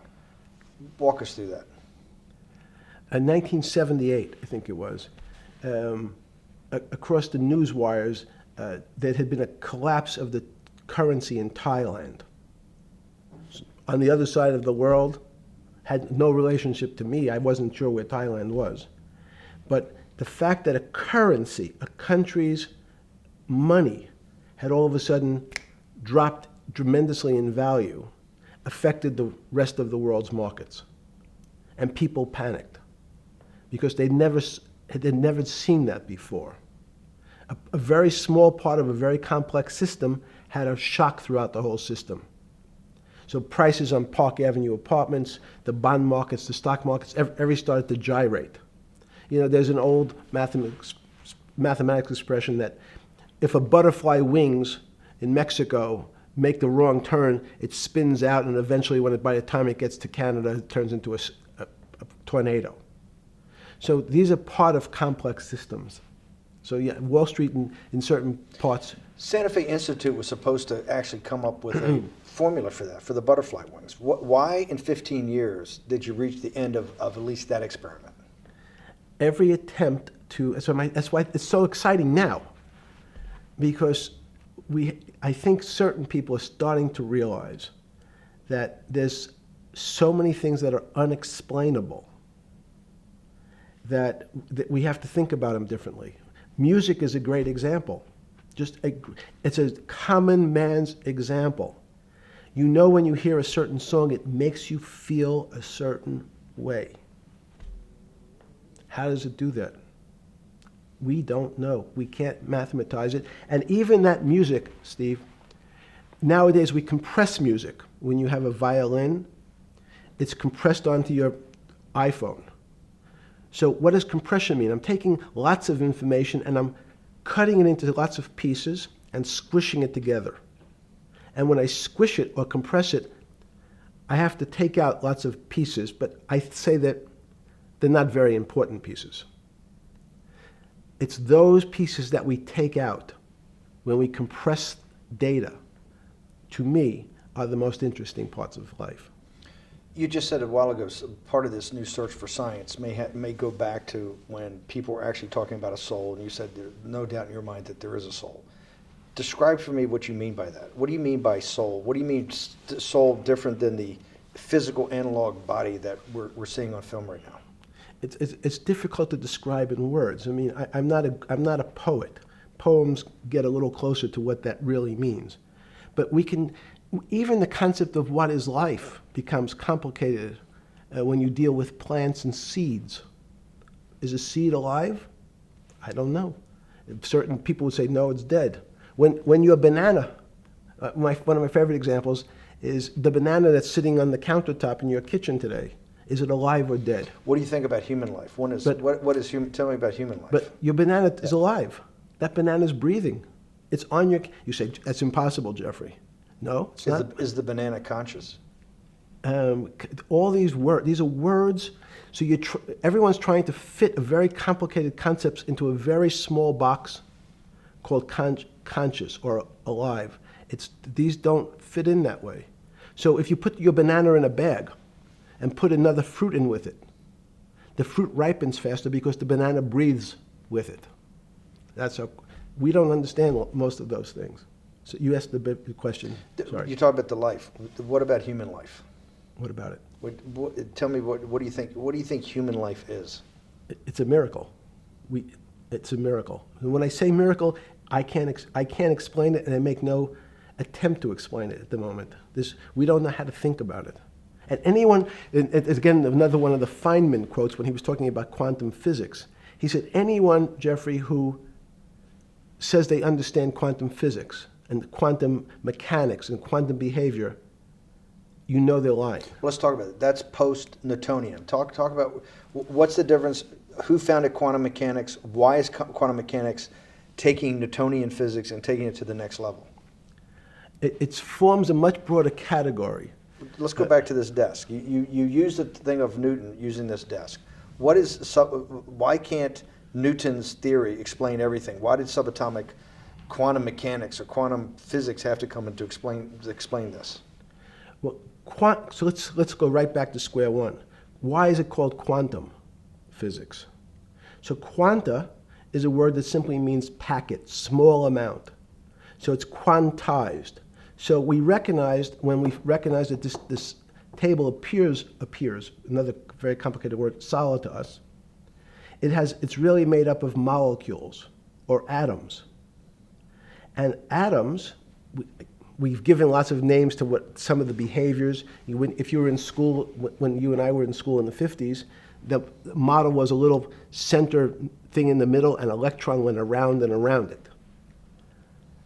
It was seen as a ball that went around and around it. And as we started to look at, say, well, let's see what this ball looks like. I want to be able to examine that little thing called an electron. We found that there was nothing there. There wasn't the thing. It was simply a cloud of energy that we can call an electron.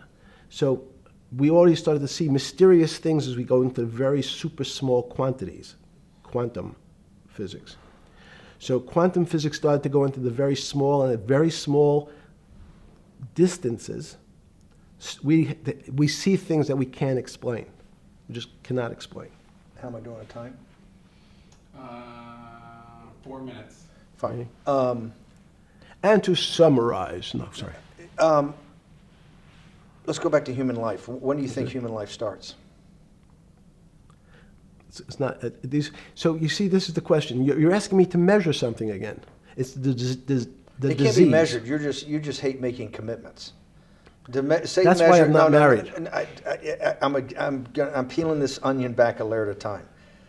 All your bullshit and happy target can't be measured like that. Is that to say measure it's a commitment. You don't even like a commitment when you answer a question. I don't As know. they say in golf, commit to the shot. I don't know what it means to be measured. You do know what it means to be measured. You're one of the leading currency traders, hedge fund guys, or stock market financial wizards. You're in the high priesthood of high finance. You certainly know how to measure. That's why you're a billionaire. Any other answer besides that is total and complete bullshit, and you know it. I know very few things. You know things can be measured. You measure every day. You weigh and measure every day.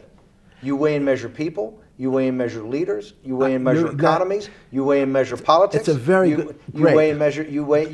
Hang on. Your whole life, in fact, is measuring.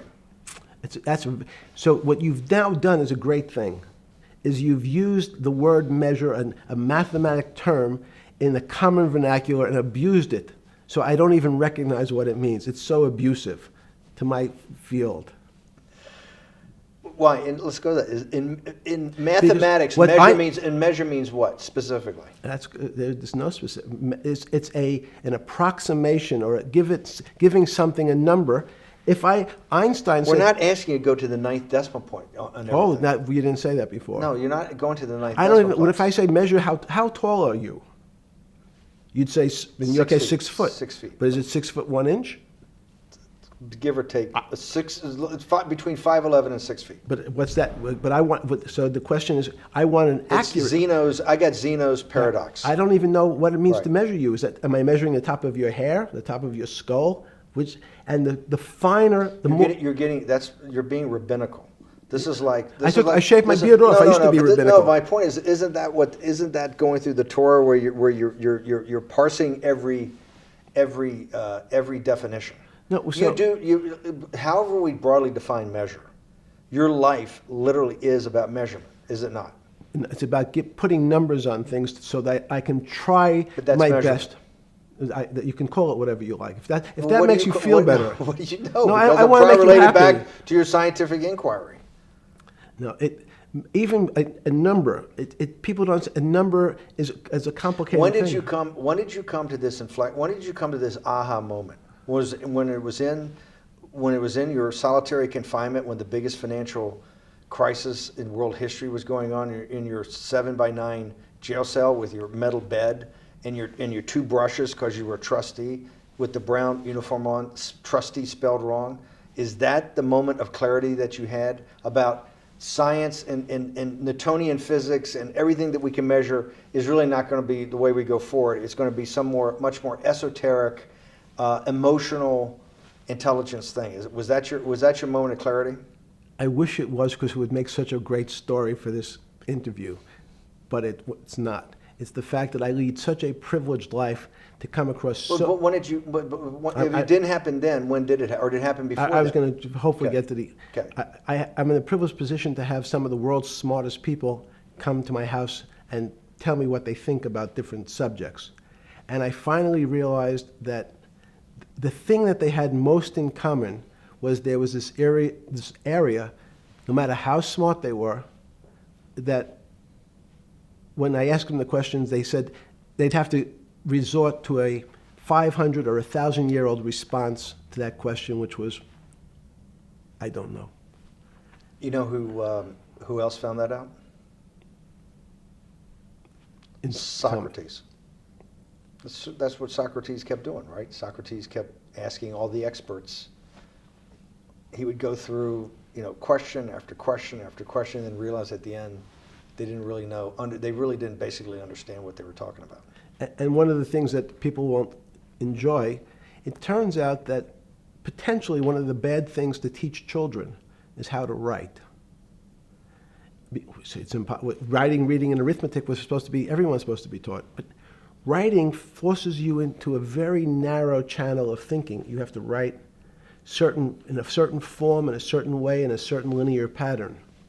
So your thinking becomes somewhat narrow. The reason I brought up writing is one of the recent discoveries of mine with respect to Socrates, Plato, and Aristotle is they never wrote anything.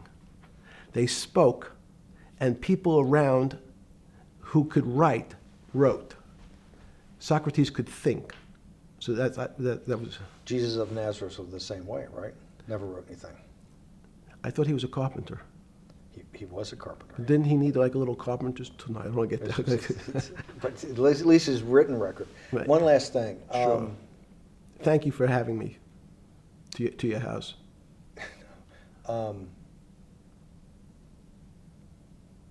Vegetable juice. Let's go back. Look what vegetable juice does. When did that? The beginning of that. Was there any one aha moment in all these great thinkers? Did it happen before 2008? Was it after? That came up over, I know, many years. But when did you actually realize, hey, something new's got to be developed? Yeah, that's great.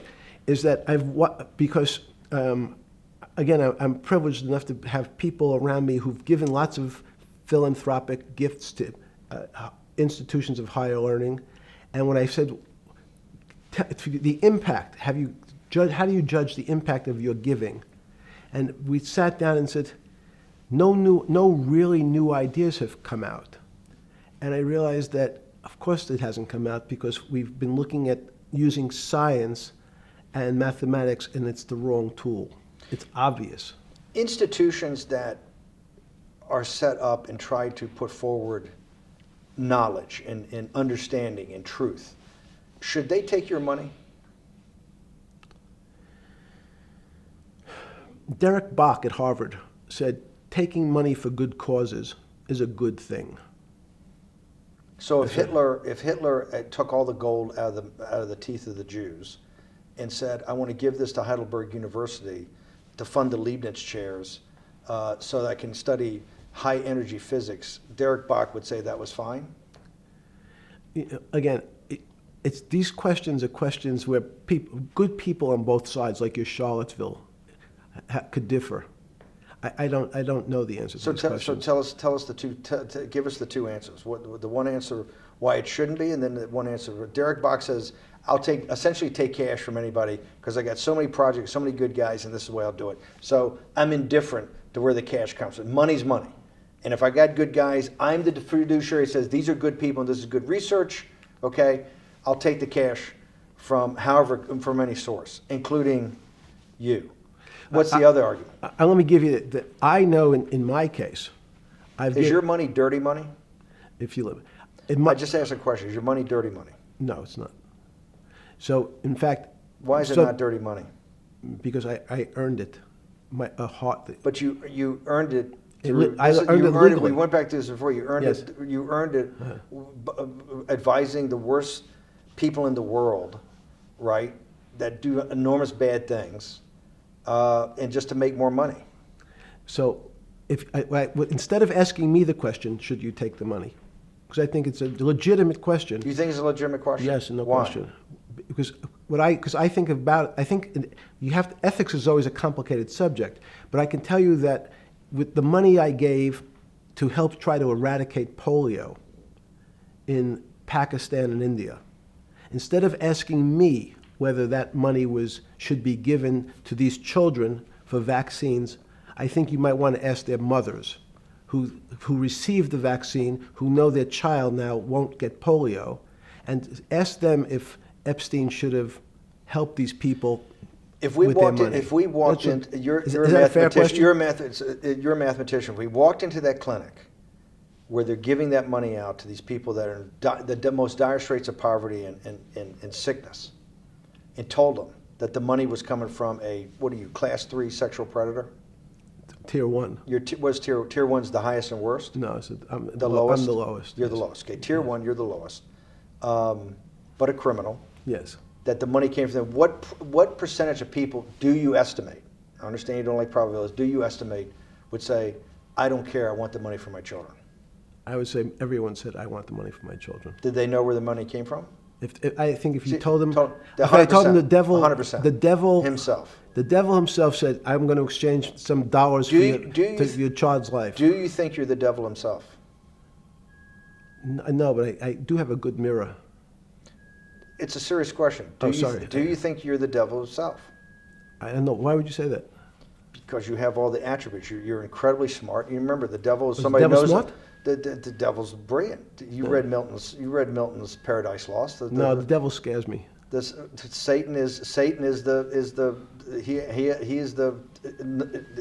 at the number 1 or 2 archangel, and the reason he goes to hell and leads the rebellion is because he can't be the top guy. And his thing is, I'd rather reign in hell than serve in heaven. I saw that in a movie once called American Dharma. I don't remember who said it. Okay, we have to go. Okay, good. Okay. That was good.